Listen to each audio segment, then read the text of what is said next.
Las encuestas señalaban a Luis Carlos Galán como el más probable vencedor en las elecciones presidenciales colombianas de 1990. Para cerrarle el paso, fue asesinado por medio de un complot entre narcotraficantes, políticos y agentes del Estado. Impacta 2 veces en el chaleco y 3 veces en el área ilíaca izquierda. Pablo Escobar crea un odio visceral contra Luis Carlos Galán. Escucho un alboroto de mucha gente corriendo por un corredor hacia las salas de cirugía. Los narcotraficantes asesinaron a Galán y el Estado colombiano lo dejó matar.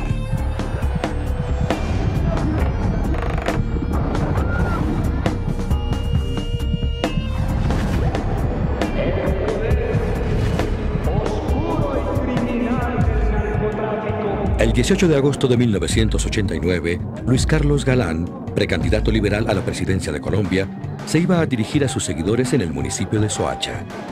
Al subir a la tarima, una ráfaga de metralleta logró impactarlo un poco más abajo del chaleco protector. La vida del precandidato quedó pendiendo de un hilo. Recientemente, la Fiscalía General de la Nación ha propuesto declarar el caso Galán como un delito de lesa humanidad para evitar que sea cerrado por vencimiento de términos al cumplirse 20 años del asesinato. Estamos frente a un genocidio. Eso es un exterminio y eso es un delito de lesa humanidad. La Fiscalía ha planteado que el crimen corresponde a un plan para eliminar a los fundadores del nuevo liberalismo, Luis Carlos Galán y Rodrigo Lara Bonilla, así como a decenas de concejales y partidarios del movimiento. 20 años después del atentado, aún se sigue eliminando a posibles testigos, como el paramilitar alias Piraña, quien fue asesinado en mayo del 2009, 4 días antes de rendir testimonio, con el cual podría implicar a paramilitares y políticos en el crimen. También fue asesinado el excongresista Carlos Oviedo, testigo principal en la denuncia contra Alberto Santofimio Botero, el único político vivo acusado de complicidad en el asesinato contra Galán. Hoy fue asesinado el excongresista de Armenia, Carlos Oviedo Alfaro. ¿Quién o quiénes habrían podido ordenar estas muertes? Indudablemente personas que tienen interés en que no se conozca la verdad. Pero esos episodios, esas circunstancias, lo que están demostrando es que la investigación va por muy buen camino. Es precisamente ese monstruo que se construyó en los años 80 de políticos, narcotraficantes, paramilitares y agentes del Estado. Es un monstruo como una unión de un proyecto que tenían de apoderarse del país que todavía sigue en algunos casos vigente y en algunos casos con poder y evidentemente no quiere que se conozca la verdad. Pasados 20 años todavía hay dudas, hay sombras, hay vacíos que no permiten que esa investigación esté totalmente concluida. 2 días antes del asesinato de Galán, los sicarios se dirigieron a la plaza donde se iba a realizar el acto político para estudiar su plan de acción. En Soacha se presentaron graves fallas a la seguridad de Luis Carlos Galán, sin tener en cuenta las numerosas amenazas que pesaban en su contra. Los narcotraficantes de Medellín pusieron $500.000 por su cabeza. Luis Carlos era la persona más amenazada en Colombia en esa época y era la persona más desprotegida en el momento de su muerte. Los sicarios aprovecharon la alianza con miembros de los aparatos de seguridad del Estado, situación que aún se investiga. El exministro Juan Lozano, amigo y colaborador de Galán, fue testigo directo el día del crimen. Los narcotraficantes asesinaron a Galán y el Estado colombiano lo dejó matar. Permitieron que Luis Carlos Galán llegara a la plaza de Soacha sin protección adecuada, sin requisas en la plaza, sin control de tarima, sin control de la primera fila, sin revisión de armas. Colombia, 18 de agosto de 1989. 8:15 de la noche. Luis Carlos Galán llega al municipio de Soacha en su carro. Unas cuadras antes de la plaza, baja del auto y es conducido a una camioneta que lo lleva a la tarima, desde donde se dirigirá al pueblo. A ese vehículo también suben los sicarios. El triunfo de Galán habría afectado los intereses de diversos sectores, tanto de los carteles de la droga como de políticos y otros beneficiarios del negocio ilícito. Los 2 carteles colombianos más importantes que luchaban por el dominio del tráfico de drogas eran el cartel de Medellín, encabezado por Pablo Escobar, y el cartel de Cali, que trabajaba más en la sombra, sin apariciones políticas directas, bajo el mando de los hermanos Rodríguez Orejuela.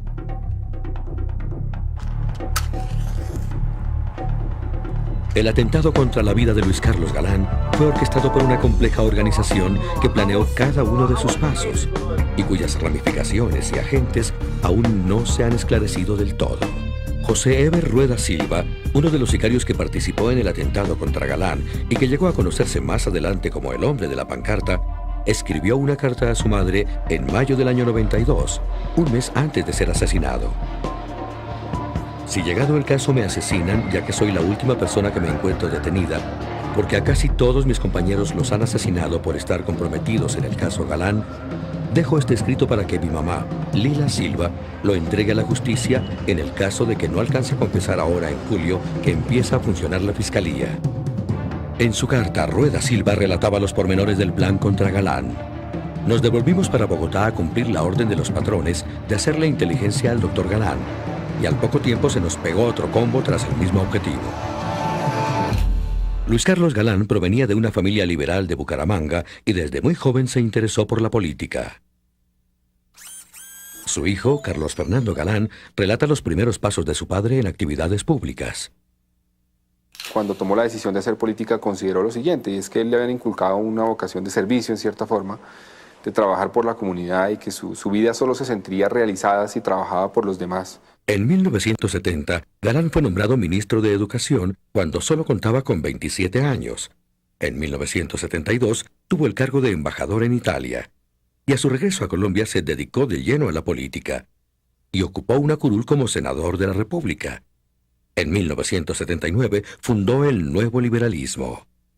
Las tesis del Nuevo Liberalismo se concentraban en lo político, en la profundización de la democracia, en la búsqueda de transparencia en el quehacer político y la financiación de la política, en la incorporación de los criterios de participación de la base ciudadana en los esquemas electorales.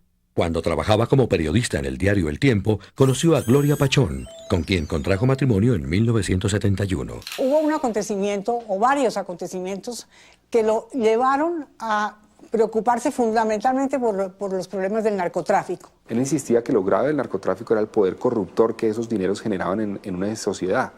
Y era un poder que estaba en posibilidades, por la cantidad de dinero, de infiltrar todas las instituciones y desviar evidentemente el ejercicio de las instituciones ya no en favor de los ciudadanos, sino de esos intereses particulares ilegales. Desde finales de los años 70 el narcotráfico comenzó a influir en los diversos aspectos de la vida colombiana. En la política, en la economía, con la compra de terrenos, la creación de empresas de fachada y el lavado de activos, y también en la infiltración de las organizaciones del Estado. Por eso, Luis Carlos Galán decidió emprender una lucha sin cuartel en su contra. Instrumento político al servicio del destino de Colombia. Se echa en hombros la lucha contra el narcotráfico y contra los narcotraficantes. El 17 de febrero de 1989, Pablo Escobar, Gonzalo Rodríguez Gacha y algunos de sus aliados se reunieron para planear el asesinato del precandidato.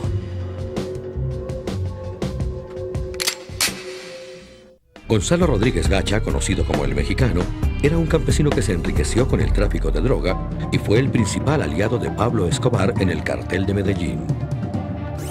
John Jairo Velázquez Vázquez alias Popeye, escolta de Pablo Escobar, es el único implicado en la planeación de la muerte de Galán que se encuentra detenido. Yo de la preparación conozco lo que se habló ese día ahí en la finca de Gonzalo Rodríguez Gacha, que estuvimos en una reunión con él ahí. Llegaron los hombres de Jaime Eduardo Rueda Rocha. Ellos se encargaban de todo, porque realmente todo era compartimentado.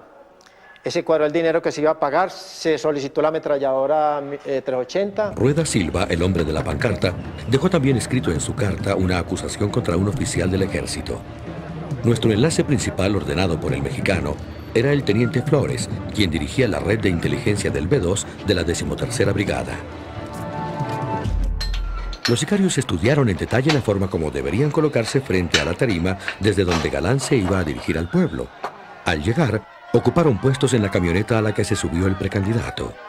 Con este crimen, Pablo Escobar quería evitar a toda costa que Galán subiera a la presidencia e impusiera la extradición. El pueblo de Colombia y el pueblo de Bogotá quiere el cambio.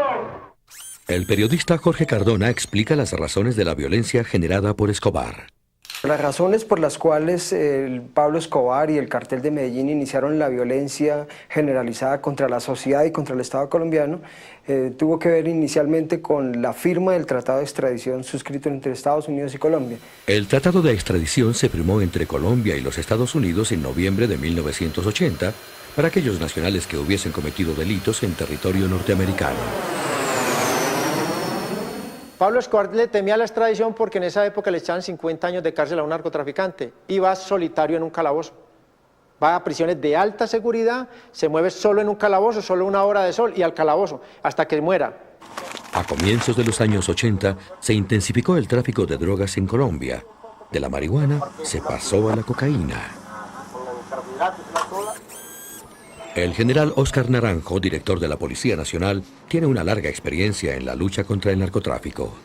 El valor global de este tráfico ilícito de drogas se acerca a 500.000 millones de dólares, teniendo en cuenta que en Colombia nosotros llegamos en los años 80 y 90 a producir cerca del 90% de la cocaína.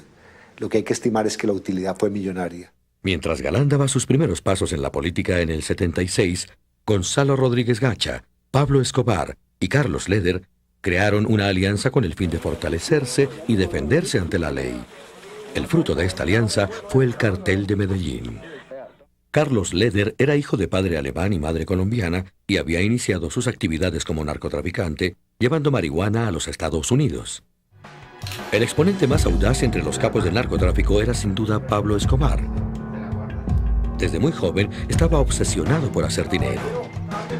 Comenzó vendiendo cigarrillos americanos de contrabando, luego se dedicó al negocio de la marihuana y de ahí pasó a la cocaína. Cuando ya tiene ese dinero tan grande, ya empieza a pensar en proyectos políticos para legalizar su fortuna, para legalizarse él. Pablo Escobar inició distintas obras de carácter social, alimentando un secreto deseo de participar de forma activa en la política nacional, para de este modo ocultar la verdadera fuente de sus ingresos. La gran prioridad de Pablo Escobar era su ambición. Él quería algo más que dinero, que muchos dólares. Quería algo ser más que un capo, quería ser un prohombre. La política era lo que le iba a permitir eso.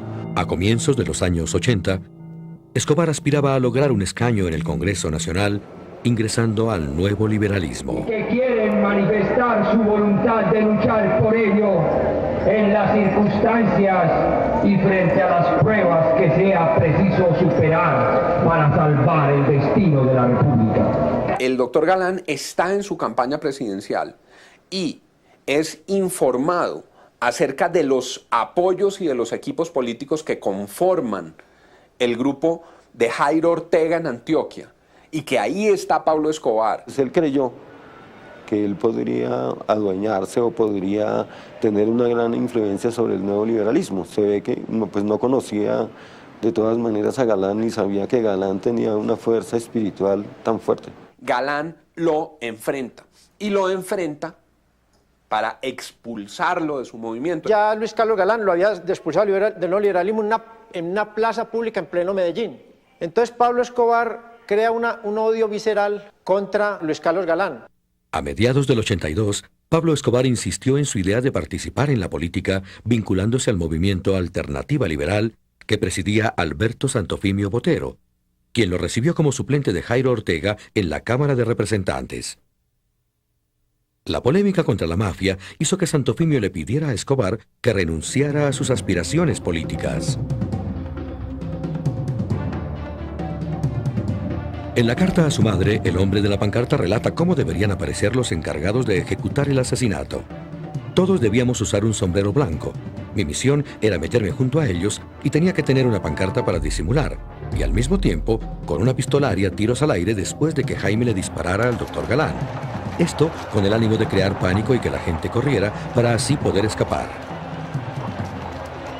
Escobar decidió prepararse para la guerra y responder por medio del terror, utilizando grupos paramilitares. Y se trajeron del extranjero mercenarios británicos, de Israel, algunos sudafricanos, para que entrenaran a esos grupos de paramilitarismo.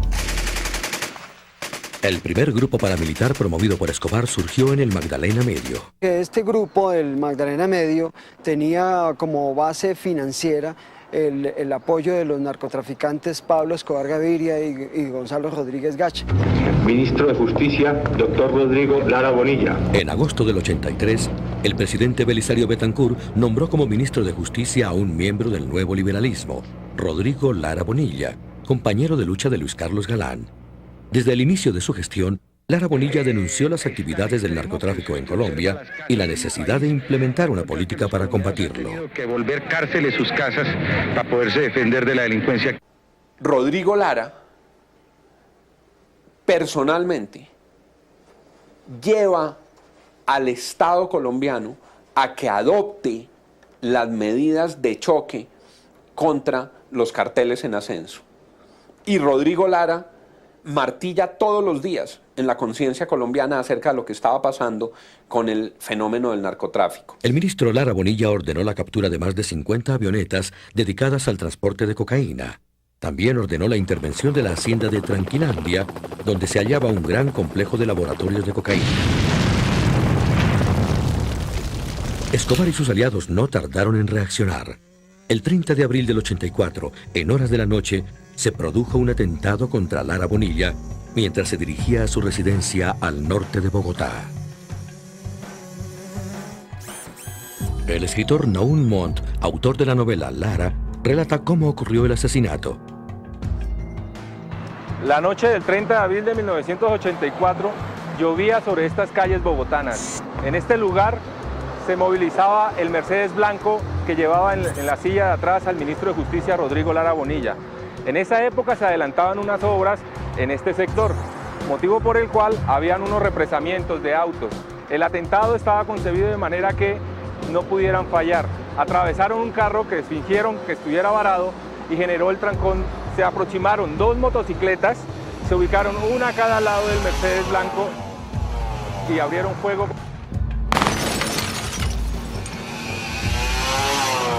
El atentado fue relativamente fácil. Dispararon sobre el ministro y después huyeron. Una de las camionetas de los escoltas estaba extraviada en el trancón. La otra camioneta que quedaba se dio a la persecución de una de las motocicletas que había disparado.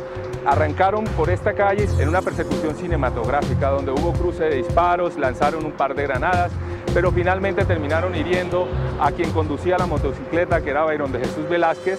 Lo hirieron en un hombro y él pierde el control de la moto y se estrella contra la calle. En el golpe de la caída muere el sicario que había disparado contra el ministro Rodrigo Lara Bonilla.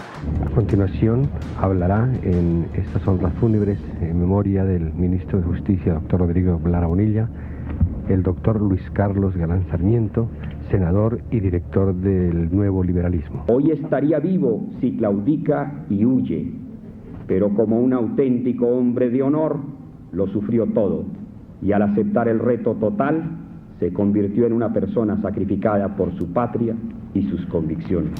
Pablo Escobar ordenó su asesinato como una represalia, pero también como un mensaje a Galán y a sus más cercanos seguidores sobre lo que podría ocurrirles si proseguían la lucha en su contra. Galán, muerto Rodrigo Lara, asesinado su amigo ministro de Justicia por el narcotráfico, se convierte para siempre, hasta su muerte, en el gran combatiente contra el narcotráfico. Galán se echa en su propio costal de vida la decisión de defender el camino de la extradición como un instrumento eficaz de lucha contra el narcotráfico. A raíz del asesinato de Rodrigo Lara, el presidente Belisario Betancur revivió el tratado de extradición. El primer extraditado a los Estados Unidos fue Carlos Leder, y allá se encuentra pagando una condena de 55 años. En relación con el crimen de Galán, en la carta de José Eber Rueda se mencionan otros detalles reveladores. Los Chávez, Enrique y Orlando se instalarían a la entrada de Soacha para hacer hostigamiento. El sargento Herrera, que trabajaba con Flores en la brigada, nos recogía a los Chávez, a Piña y a mí para no tener problema, aunque todos portábamos carnet del B2. Rueda Rocha le advierte a su primo José Eber Rueda en el atentado que se aproxima. Mi hermano, los dice: tómense un aguardiente pero no se emborrachen, que ya casi llega el paciente.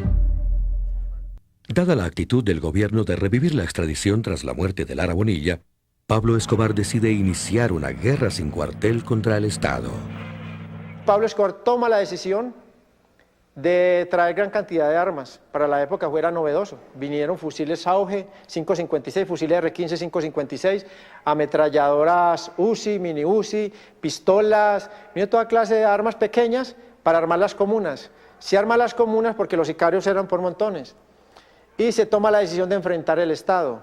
Se empieza a enfrentar el Estado lentamente, matando magistrados, jueces. Ante la amenaza de ordenar nuevas extradiciones, el cartel y sus aliados incrementaron la violencia y los atentados, causando centenares de muertos. Entre ellos, más de 300 policías, además de jueces, periodistas, sindicalistas y mucha población civil que caía en el estallido de los carros bomba. Una de las víctimas de esta época de terror fue el director del periódico El Espectador, Guillermo Cano Izaza, que había iniciado una campaña en contra del narcotráfico y en especial contra Pablo Escobar. Don Guillermo Cano le disparaba a Pablo Escobar con una máquina de escribir pequeñita que yo la he visto por ahí en los medios, y Pablo Escobar con una MP5. Cano se refirió en una de sus columnas la presunta inmunidad parlamentaria que dizque protegía al individuo Pablo Escobar Gaviria, en mala hora elegido suplente a la Cámara Baja. El atentado contra Guillermo Cano se produjo el 17 de diciembre de 1986. Guillermo Cano, director del periódico El Espectador, salió de la sede del periódico que quedaba en este sitio. Entró al segundo carril. En este punto tenía que esperar para hacer el giro y continuar en el periódico hacia Occidente. Los sicarios lo estaban esperando, lo balearon por el sitio donde él iba manejando. El carro de él siguió hasta allá y en este sector es auxiliado por las demás personas que lo trasladan a la clínica más cercana, donde 2 horas después se informa de su fallecimiento. Con la muerte de Cano, Luis Carlos Galán intensificó su campaña en contra del narcotráfico y la corrupción hasta convertirse en el hombre más amenazado del país. Los principales capos de la mafia vieron que estaban en la lista de posibles extraditables a los Estados Unidos y por eso decidieron reconocer su condición y adoptar el apelativo de extraditables. En ese momento amenazaron a periodistas, jueces, militares y demás funcionarios del Estado, así como a todos los que actuaran en su contra por medio del terror y los atentados. Claro está que el debate sobre la extradición es un debate que tiene aspectos jurídicos para considerar, pero eso es muy distinto de creer que las personas que defienden el tratado entonces pueden ser asesinadas. Galán resolvió finalizar su movimiento, el Nuevo Liberalismo, pues desde las filas del Partido Liberal tenía una mayor oportunidad de lograr un consenso con las grandes mayorías y de este modo llegar a la presidencia de la República. En julio de 1989 inscribió su candidatura y pronto las encuestas le dieron un 60% de favorabilidad. Debido a esto, Pablo Escobar y el cartel de Medellín dan la orden de asesinar a Galán. Escobar dice: los periódicos y las encuestas muestran que Galán será el próximo presidente. Eso nos jode a todos. Si Galán gana, que es un moralista con los gringos, todos nosotros nos vamos para la cárcel de allá, como le ocurrió a Leder. Usted sabe que extraditable no soy yo solo, sino que somos muchos. El patrón reúne los extraditables y toma la decisión, les informa, porque Pablo Escobar era omnipotente. El mexicano, pues él era más suave con el mexicano, pero con los otros era fuertecito. Le dice: compadre, yo voy a atacar a Luis Carlos Galán, y digo: vamos para eso. Empieza una persecución, eran los campanazos de alerta de lo que iba a suceder después. Ahí es donde ya el Pablo Escobar recurre al mexicano, y el mexicano organiza el operativo en su zona. El mexicano tenía permeado totalmente las fuerzas militares y fuerzas policiales para la época. Y hay algo muy grave, que la escolta de Luis Carlos Galán está permeada por la mafia, por el mexicano. Ya entra a funcionar el DAS. No hubo mucho descuido en eso, la verdad. Sobre todo de parte del DAS, mucho descuido sobre la seguridad de Galán. 22 días antes de la manifestación de Soacha, en las oficinas del Departamento Administrativo de Seguridad, DAS, se ordenó el cambio del jefe de escoltas, Víctor Julio Cruz, por el teniente retirado de la policía, Jacobo Torregrosa. El entonces director del DAS, general Miguel Maza Márquez, quien recientemente ha sido llamado por la Fiscalía a responder sobre el cambio de jefe de escolta. Cuando se produjo la llamada al DAS para que asistiera al Palacio de Nariño, que yo fui, allí estaba el doctor Barco y el doctor Galán, él me dijo lo siguiente: General Maza, yo quiero que me cambien el jefe de escolta, un señor Cruz. No es malo, sino que es un hombre muy joven, que no genera autoridad, se chancea con los demás. Y además hay mucho chisme en el ambiente que eso me está afectando mucho mi intimidad. Manuel González, director de la Oficina de Protección del DAS en la época, da por primera vez su versión. Doctor Galán, ¿por qué quiere cambiar al jefe de seguridad, de su escolta? Me dijo, quiero cambiarlo no porque sea mala persona, ni que tenga muchas fallas, pero sí le noto una, que es muy juguetón y cada rato que yo salgo lo encuentro chanceándose con los escoltas y quisiera un hombre más serio.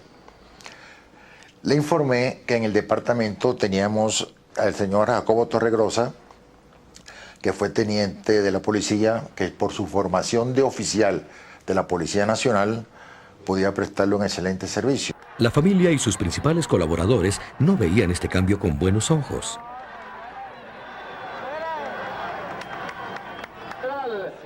No se sentía bien protegido, porque habían cambiado la escolta, porque el jefe de la escolta no nos daba ninguna confianza. La familia siempre tuvo muchos temores de que esos cambios de alguna manera eran injustificados y siempre tuvieron desconfianza hacia el tipo de protección que se le dio en ese momento. Él sabía que estaba corriendo un riesgo grandísimo al mantener esa lucha y sobre todo al mantener una lucha prácticamente solo, porque los estamentos dirigentes del país y la clase política no se interesó en el problema, quiso ignorarlo muchísimas veces y en ese sentido él sí se sintió muy solo. Asesinar a Luis Carlos Galán no era un asunto prioritario de Pablo Escobar Gaviria. Asesinar a Galán era el interés de toda una mafia llamada el Cartel de Medellín, donde había involucrados políticos, gente vinculada a la economía, gente vinculada a todos los sectores de la sociedad que les interesaba que Luis Carlos Galán desapareciera. El 4 de agosto Galán se dirigió a Medellín con el fin de participar en un acto de protesta por el asesinato del gobernador Antonio Roldán Betancourt, muerto por medio de un carro bomba. En la tarde iba a asistir a un encuentro con los estudiantes en la Universidad de Antioquia, pero el jefe de la policía de Medellín, coronel Valdemar Franklin Quintero, le pidió que no lo hiciera, pues habían descubierto que se preparaba un atentado en su contra. Le hacen un atentado en Medellín, yendo hacia la universidad.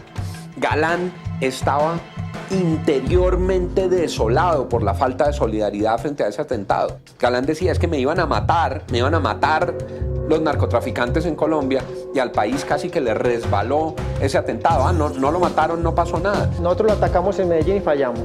Y una señora en un tercer piso ve a uno de los muchachos en un monte que estaba cubierto de hierba, lo ve ahí y llama a las autoridades. Llegan las autoridades y detectan el plan. Hay que desmontar el plan, se pierde, el muchacho bota un roque que tenía para iniciar a Luis Carlos Galán para después rematarlo con fusilería. Y entonces Luis Carlos Galán huele que Pablo Escobar está encima, pero Luis Carlos Galán no amaina, sino que avanza más. Y su discurso es más airado, más fuerte, y va contra Pablo Emilio Escobar de frente. Hemos tenido que luchar contra el más grave de los problemas de la sociedad colombiana. A nuestra patria llegó, como llegó a más de 60 países del mundo, el poder oscuro y criminal del narcotráfico. Y ha sido desde 1982, un año antes de que Rodrigo Lara asumiera el Ministerio de Justicia, ha sido el nuevo liberalismo la única fuerza política que en Colombia Colombia se enfrentó a ese adversario terrible de la sociedad, de la organización institucional. En la última etapa, lo que se hizo y lo que hicimos los dos fue hablar con las autoridades, comentarles realmente para que entendieran cuál era el peligro en que Luis Carlos estaba. Finalmente vimos que no encontramos el eco que hemos debido encontrar. En las horas de la mañana de ese fatídico 18 de agosto, en esta calle de Medellín, fue asesinado el coronel de la policía, Valdemar Franklin Quintero. Decretó, digamos, una guerra sin cuartel al narcotráfico y por esa razón deciden matarlo y lo asesinan el mismo día en que asesinan también a Luis Carlos Galán. Mientras tanto, ese mismo día en Bogotá, Galán tuvo una intensa actividad desde primeras horas de la mañana. El día comenzó con el interrogante de la manifestación que se iba a realizar en Soacha esa noche. Había un interrogante porque yo creo que Luis Carlos no estaba totalmente seguro de ir a esa manifestación. Durante el día tuvimos muchas reuniones, pero sobre todo una reunión con los encargados de la vigilancia y la protección de la plaza de Soacha esa noche, entre las cuales estaba el jefe de la escolta de Luis Carlos. Nos aseguraron que todo estaba absolutamente seguro, que no había ni el menor problema. Pese a todas sus dudas, Galán se dirigió a Soacha. Subió a un camión desde donde podía saludar a los asistentes, mientras se dirigía a la tarima sobre la cual iba a hablar a la multitud.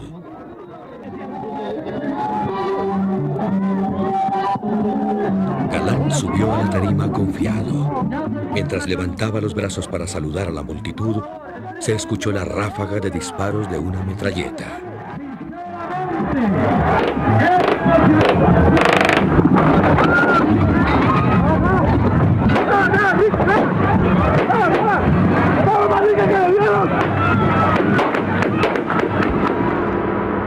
Veinte años después, con la ayuda de un experto forense, analizamos cómo ocurrieron los hechos.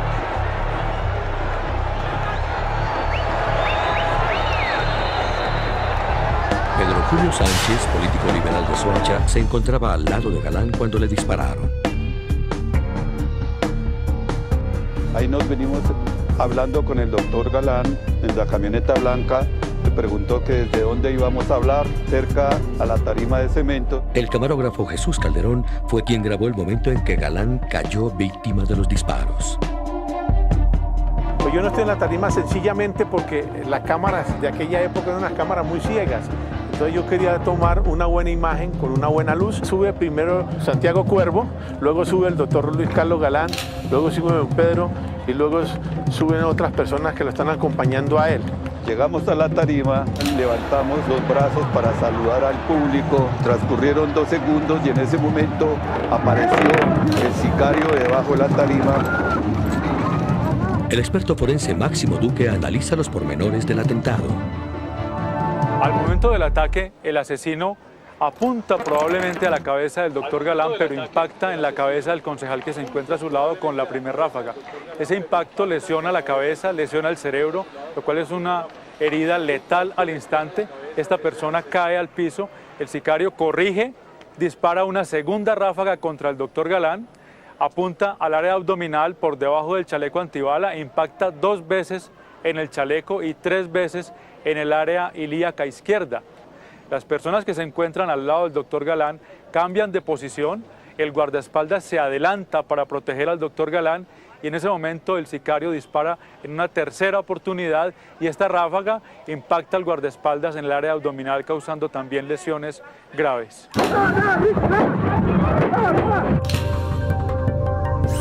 La ráfaga del sicario produjo 4 impactos sobre el cuerpo del precandidato Galán. Uno fracturó los huesos de la pierna, otro alcanzó el glúteo,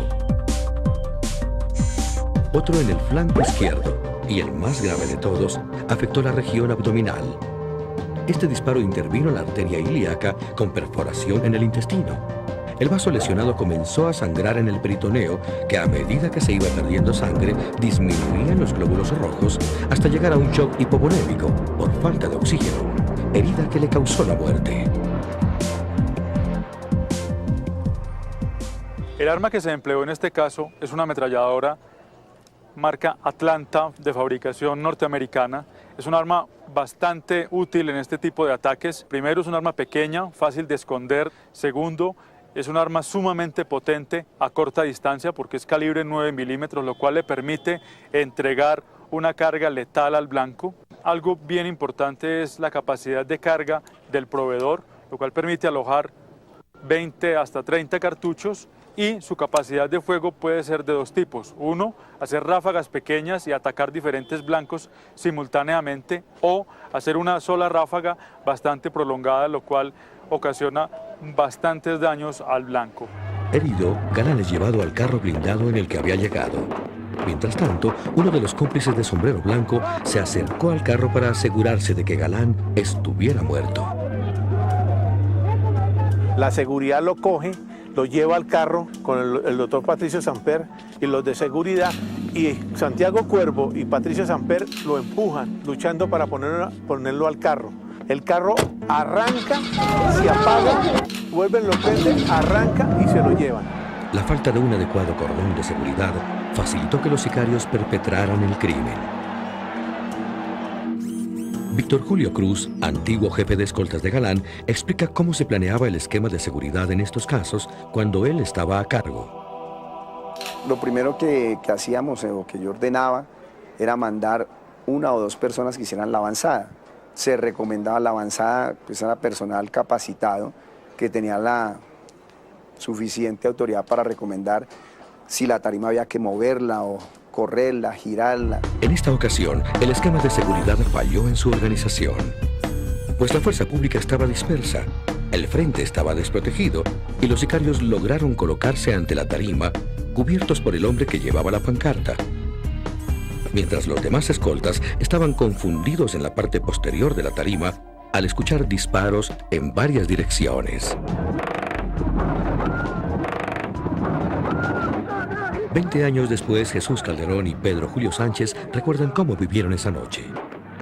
Únicamente estaba su seguridad privada, los que siempre lo acompañaban a él. El señor Torregosa, que era el jefe de seguridad en ese momento del doctor Luis Carlos Galán, le dijo al doctor Galán que toda la gente que estaba al frente de él iban a estar con las camisetas de Galán presidente, pero eso fue mentira. La mayoría de los guardaespaldas que nos habían dicho que eran del grupo de seguridad, de los 20 presuntos que iban a cuidar al doctor Luis Carlos Galán, la mayoría de ellos estaban embriagados y estaban con la camiseta blanca de Luis Carlos Galán y con metralletas. No sabíamos quiénes eran los guardaespaldas y yo estoy convencido que ahí dentro de los guardaespaldas estaban los sicarios.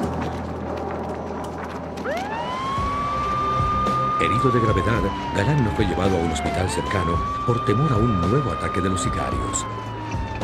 Se dirigieron al municipio de Bosa. Allí intentaron reanimarlo sin conseguirlo. Finalmente, fue trasladado al hospital de Kennedy, al occidente de Bogotá, 2 horas después del atentado. Escucho un alboroto de mucha gente corriendo por un corredor hacia las salas de cirugía. Se conectó a los monitores de la sala de cirugía para ver qué signos vitales tenía o qué signos de vida. No había ninguna señal. Tomé la decisión con el anestesiólogo, bueno, vamos a tratar de hacer algo, y le hicimos una toracotomía resucitativa, que es un procedimiento que se hace en pacientes agónicos o fatales. No hubo respuesta a todo el procedimiento quirúrgico que se le hizo. El doctor Alberto Roa, en el hospital de Kennedy, realizó los últimos esfuerzos por salvar la vida del precandidato liberal. Finalmente, Luis Carlos Galán fue declarado muerto por el doctor Roa a las 10:30 de la noche. John Jairo Velázquez, Popeye, relata cuál fue la actitud de su jefe Pablo Escobar al enterarse de la muerte de Galán. Él no lo celebra saltando, abrazando a nadie, porque él es un témpano de hielo. Se sienta, prende un marihuano, se toman media cerveza Heineken, que esa es la celebración de él. La misma noche del atentado se hicieron varias llamadas a los departamentos de seguridad del Estado celebrando la muerte de Galán. Esa misma noche se inició un operativo para encontrar culpables. Se capturaron varias personas, entre ellas Alberto Jubis Hasbun. Después de 3 años de estar en prisión, las investigaciones demostraron que ni siquiera estuvo en el lugar de los hechos y fue dejado en libertad. usted que Galán está que amenazado de muerte? Que en Medellín casi le dieron un atentado y que falló. Le pusieron 80 guardaespaldas. Mira las fotos de cromos que los guardaespaldas están al lado de él con las metralletas. Yo lo vi. ¿Qué le sirvió eso? Fotografías tomadas en el momento de los disparos contra Galán permitieron descubrir que el sicario era un asesino de reconocida trayectoria, llamado Jaime Eduardo Rueda Rocha, uno de los hombres de Rodríguez Gacha, experto tirador, quien ya había cometido varios asesinatos. Polígono movible, puede disparar. Los pañuelos blancos no dejan de ondear y todos a una quieren despedir al senador Galán. El asesinato de Galán conmocionó al país. El 20 de agosto, durante su entierro en el cementerio central, frente a una multitud que acompañaba sus despojos mortales, Juan Manuel, su hijo mayor, le pidió al jefe de campaña, César Gaviria Trujillo, que asumiera la candidatura. Y quiero pedirle al doctor César Gaviria, en nombre del pueblo y en nombre de mi familia, que en sus manos encomendamos las banderas de mi padre.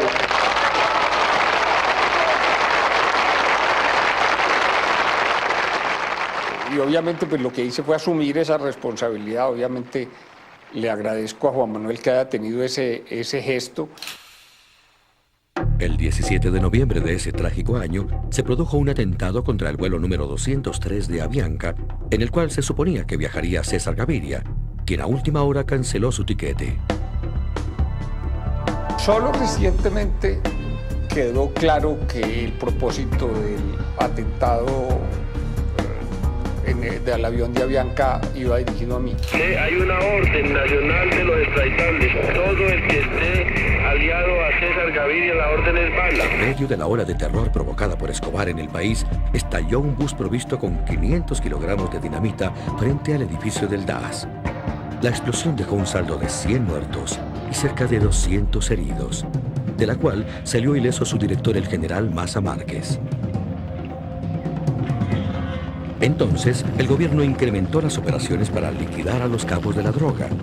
Con la ayuda de expertos internacionales y sofisticados aparatos de rastreo, Gonzalo Rodríguez Gacha fue localizado y dado de baja en la costa atlántica el 15 de diciembre del 89.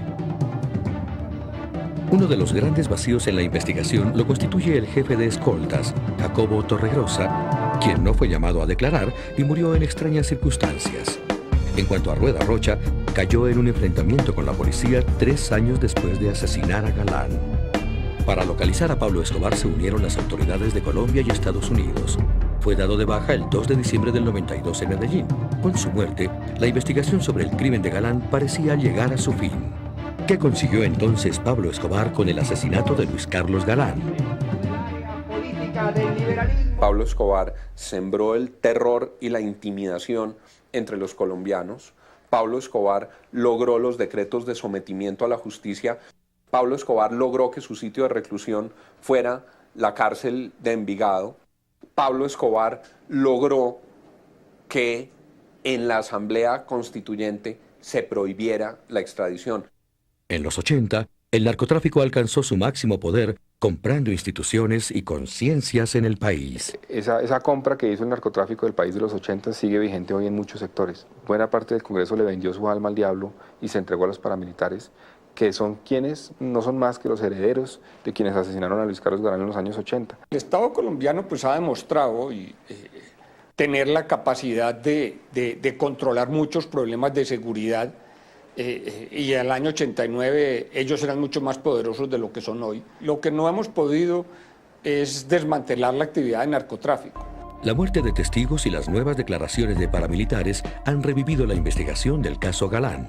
El asesinato de Luis Carlos Galán ha representado por 2 décadas el punto de inicio del más reciente periodo de violencia colectiva en Colombia. Su asesinato fue la mezcla de los diversos factores que ha desestabilizado al país en forma permanente. Narcotráfico, grupos armados ilegales, posible relación de agentes estatales con organizaciones criminales y una sociedad confundida e indefensa. 20 años después, los carteles de la droga pasaron de ser grupos que enfrentaron directamente al gobierno para convertirse en agrupaciones dirigidas por hombres de negocios que trabajan con bajo perfil. Los paramilitares del Magdalena Medio firmaron un acuerdo de paz con el gobierno, pero siguen teniendo influencia en la región. La Corte Suprema de Justicia se encuentra estudiando el caso de la supuesta participación del político liberal Alberto Santofimio Botero en el asesinato de Galán. La Fiscalía General ha declarado el caso Galán un delito de lesa humanidad para evitar que los autores intelectuales vivos queden libres. Solo hasta ahora, y por primera vez, han sido entrevistados nuevos testigos por las autoridades judiciales. Sin embargo, hasta hoy, ninguno de los autores intelectuales del crimen ha sido condenado. A nuestra patria llegó, como llegó a más de 60 países del mundo, el poder oscuro y criminal del narcotráfico, y ha sido desde 1982, un año antes de que Rodrigo Lara asumiera el Ministerio de Justicia, ha sido el nuevo liberalismo la única fuerza política que en Colombia se enfrentó a ese adversario terrible de la sociedad, de la organización institucional.